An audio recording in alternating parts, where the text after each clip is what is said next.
Bienvenidos al podcast de Kadampa en español. Esta es una plataforma de la nueva tradición Kadampa para el mundo de habla hispana. Recibirás consejo, ánimo y guía del budismo moderno, aplicado para los problemas de la vida diaria y de la voz de maestros Kadampas internacionales. Disfruta de esto que hemos preparado para ti. Todos son bienvenidos. ¿Es normal o hasta esperado el conflicto en las relaciones? ¿Es necesario? Podríamos decir que, como todo, depende. Hola, ¿qué tal? ¿Cómo están? ¿Cómo estás? Bienvenidos a Podcast de Kadampa en español. Mi nombre es Genshima. Soy monja budista Kadampa y los saludo desde el Centro de Meditación Kadampa de Guadalajara, en México.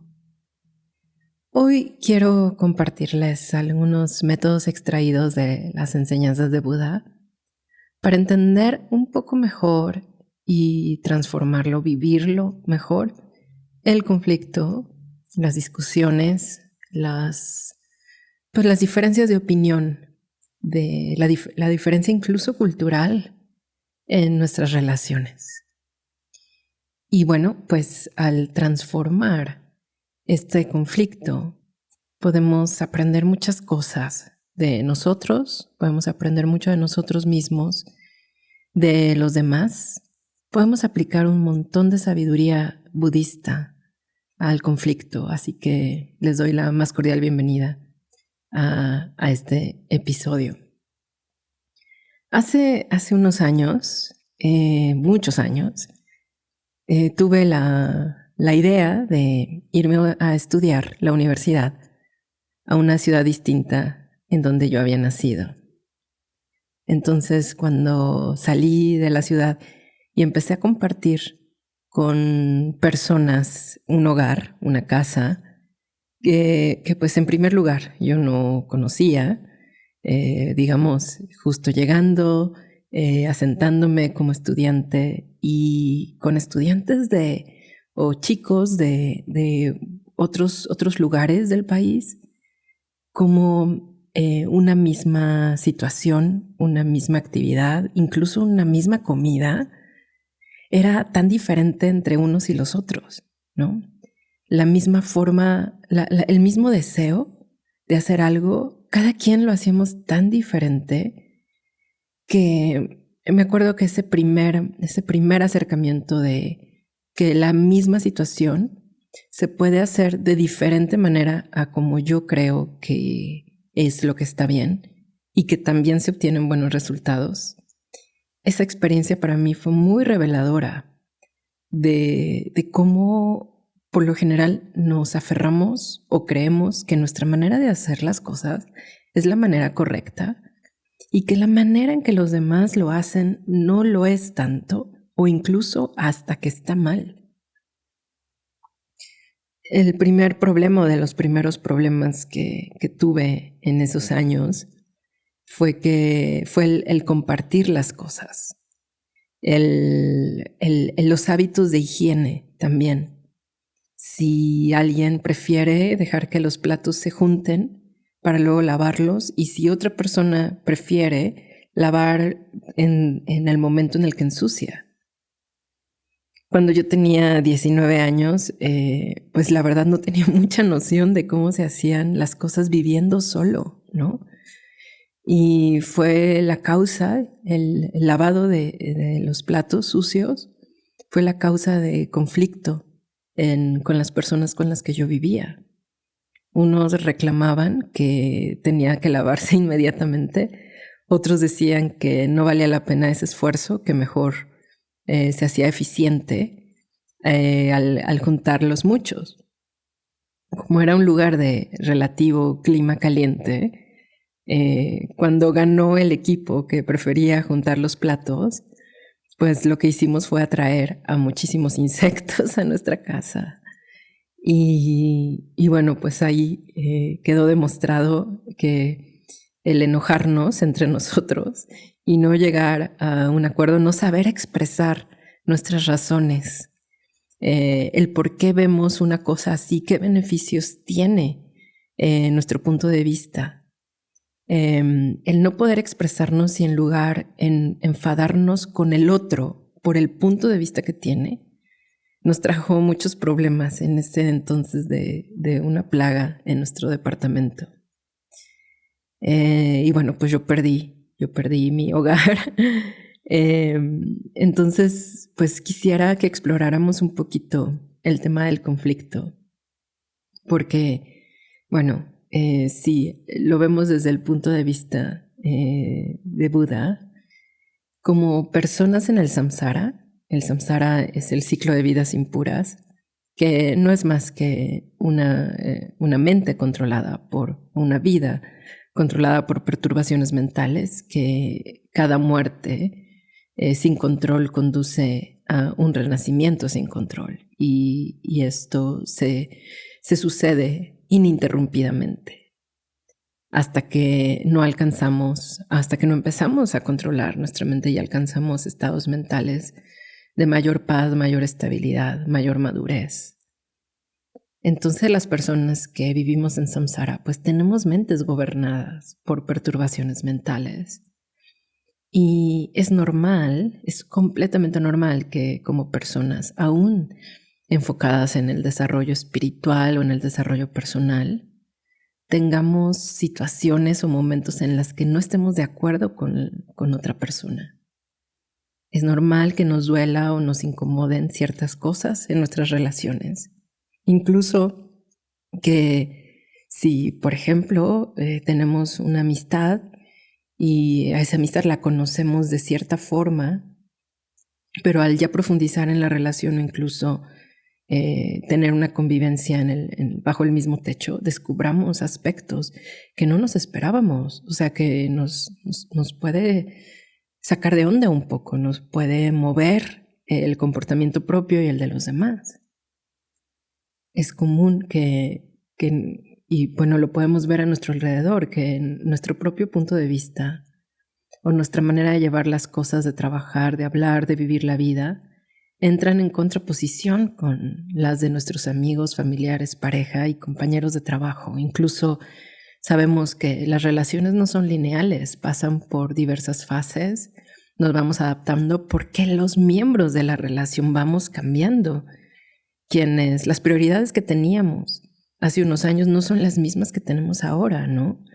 Y si alguna vez nos sentimos un poco mal porque la persona que tenemos enfrente ha cambiado, hemos de saber que eso es normal, que las personas cambiamos, que lo que es prioritario ahora quizá no lo va a ser en unos años y lo que es urgentísimo en este momento, posteriormente deja de afectarnos o de preocuparnos tanto. Y en las relaciones, por supuesto que se dan conflictos grandes, ¿no? O sea, producto de grandes expectativas o grandes acciones perjudiciales. Por ejemplo, con grande me refiero como una acción de muchísimo impacto, una sola acción de muchísimo impacto, como una infidelidad, como una traición, como una discusión que pasa los límites de un tono de voz respetuoso o de un trato respetuoso. Por supuesto que tenemos esas situaciones, ¿no? Pero quizás la vida cotidiana, el conflicto es un poco más pequeño, un poco más sencillo, más normalizado, está sumido o mezclado en la cotidianeidad, ¿no? Y a eso me refiero con la historia que les compartía de mi vida, ¿no? De que si alguien con quien vivimos no cooperó en las labores de la casa. O sea, quizá no lo decimos o quizá está muy, muy descrito, ¿no? Muy, muy claro, por favor. Sería bueno que tengamos ordenada la casa, que los calcetines no se dejen tirados, que los zapatos estén ordenados. Y entonces, claro, si tú eres quien lo dice, va quedando un poquito como de malestar, ¿no? De que la persona no coopera para el orden y la limpieza de la casa. A veces es como estas personas con quien vivo no taparon la pasta de dientes, no dejaron limpio su espacio pues para arreglarse, etcétera. Y por más que les digo, no cooperan, ¿no? Y si tú estás del otro lado, es como todo el tiempo me están diciendo lo que tengo que hacer y no me explican bien y no tiene que estar tan perfecto, no tiene que estar tan limpio, ¿no? Son estos como microconflictos que si no los reconocemos y aprendemos a gestionar o a soltar la mente de enfado que lo sostiene, entonces eso se convierte en un enojo que, como dice el venerable Geshe Kelsang, va a erosionar el amor que nos tenemos.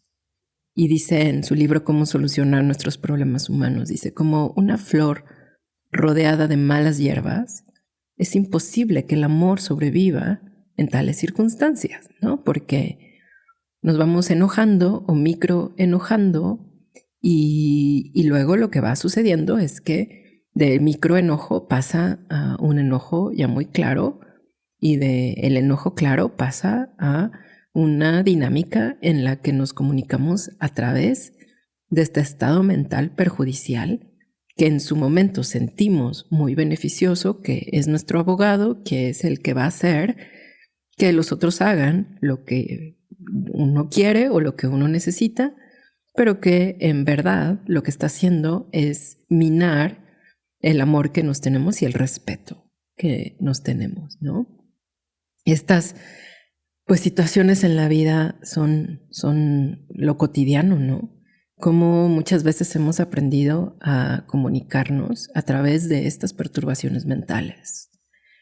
Y fíjense, o sea, muchos de nuestros conflictos en las relaciones no necesariamente se originan por las situaciones que están mal.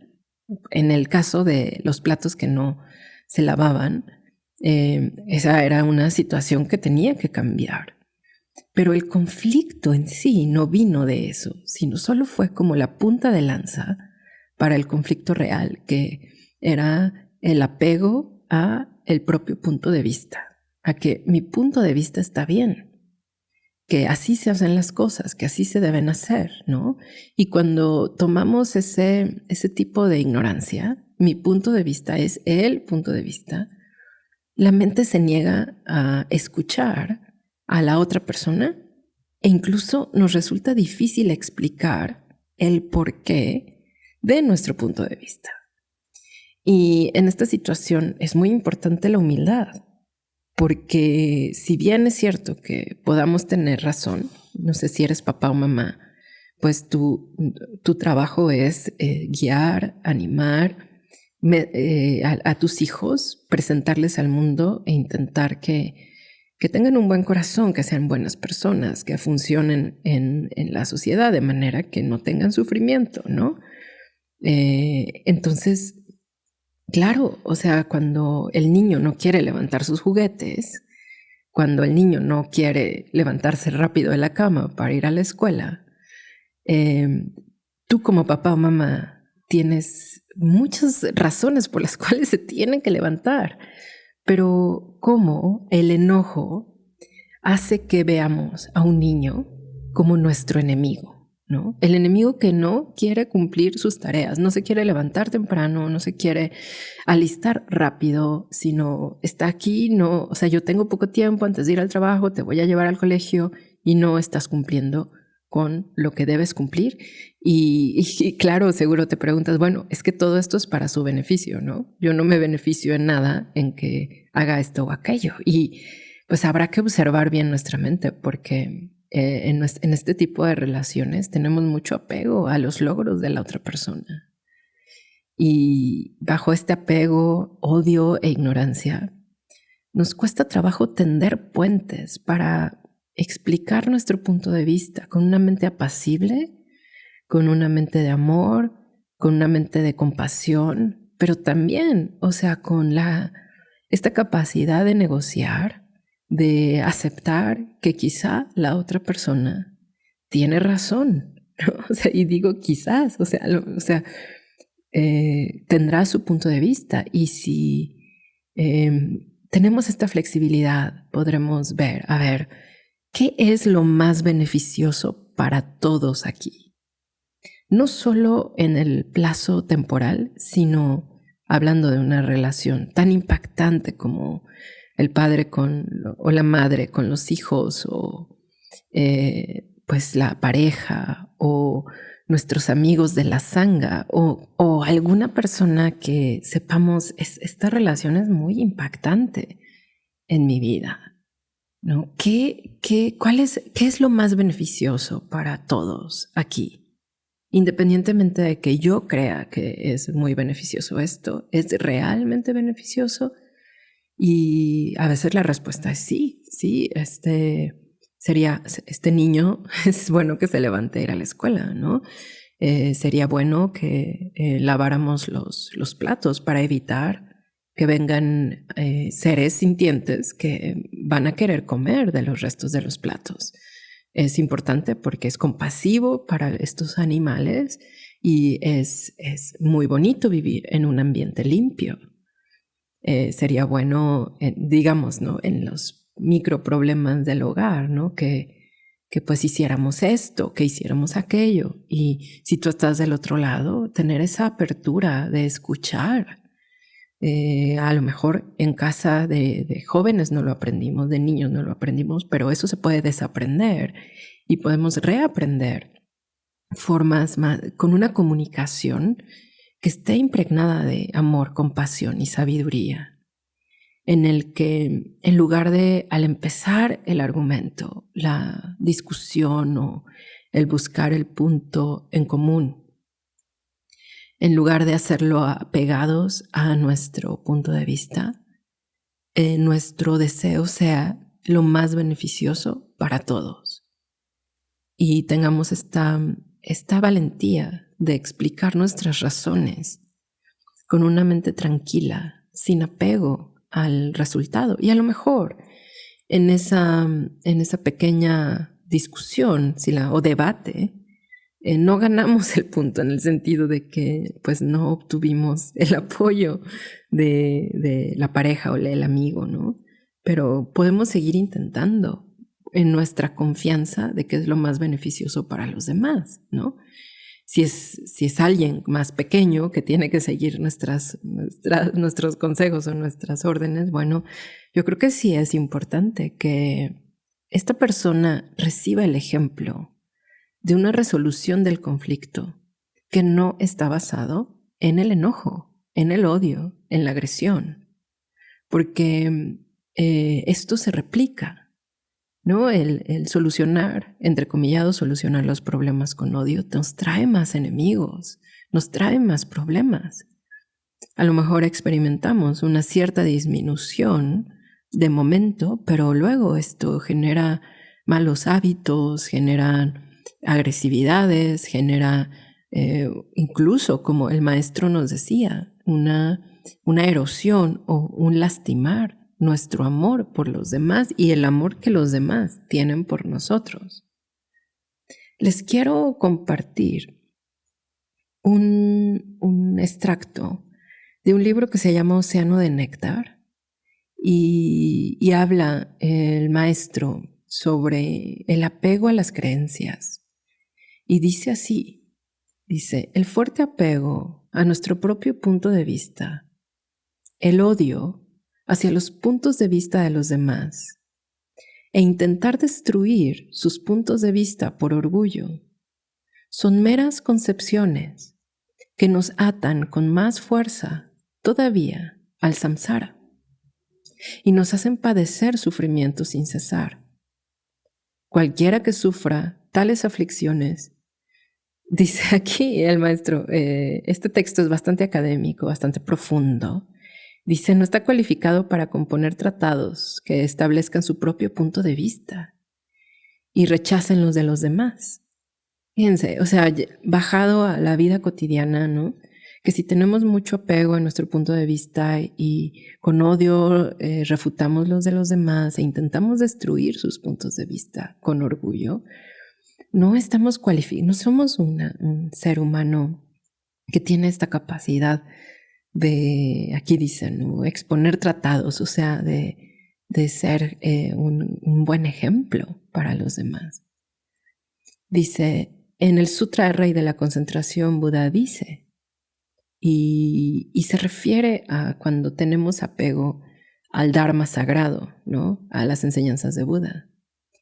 Dice, si alguien genera apego al escuchar este Dharma y odio al escuchar lo que no es Dharma, y motivado por orgullo refuta de manera destructiva, después experimentará sufrimiento debido a su orgullo.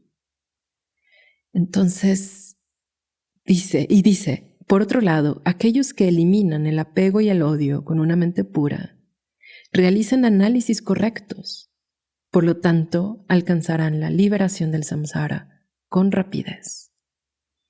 Entonces, lo que Buda nos está diciendo, dice, con una mente pura realizan análisis correctos. ¿Cuál es lo correcto? ¿Cuál es lo beneficioso para todos los seres?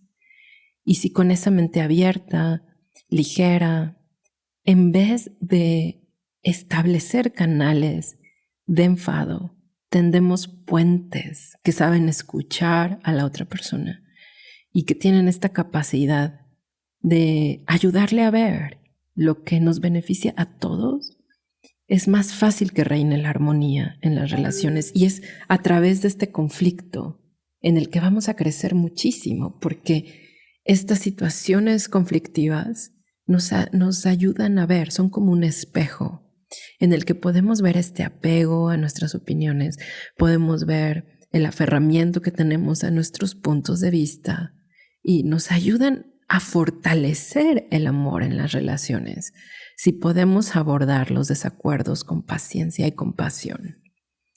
En fin, los dejo con esto. El libro que vimos hoy fue el libro Océano de Néctar del venerable Geshe Kelsang Gyatso Rinpoche, que es un comentario a la guía del camino medio del gran erudito budista Chandrakirti, que es a su vez un comentario, uno de los textos sobre la vacuidad más profundos del maestro Nagarjuna. Entonces, los dejo, los animo, los invito a asistir a su centro de meditación Kadampa local, a su centro budista Kadampa local, y escuchar estas enseñanzas de viva voz de un maestro cualificado.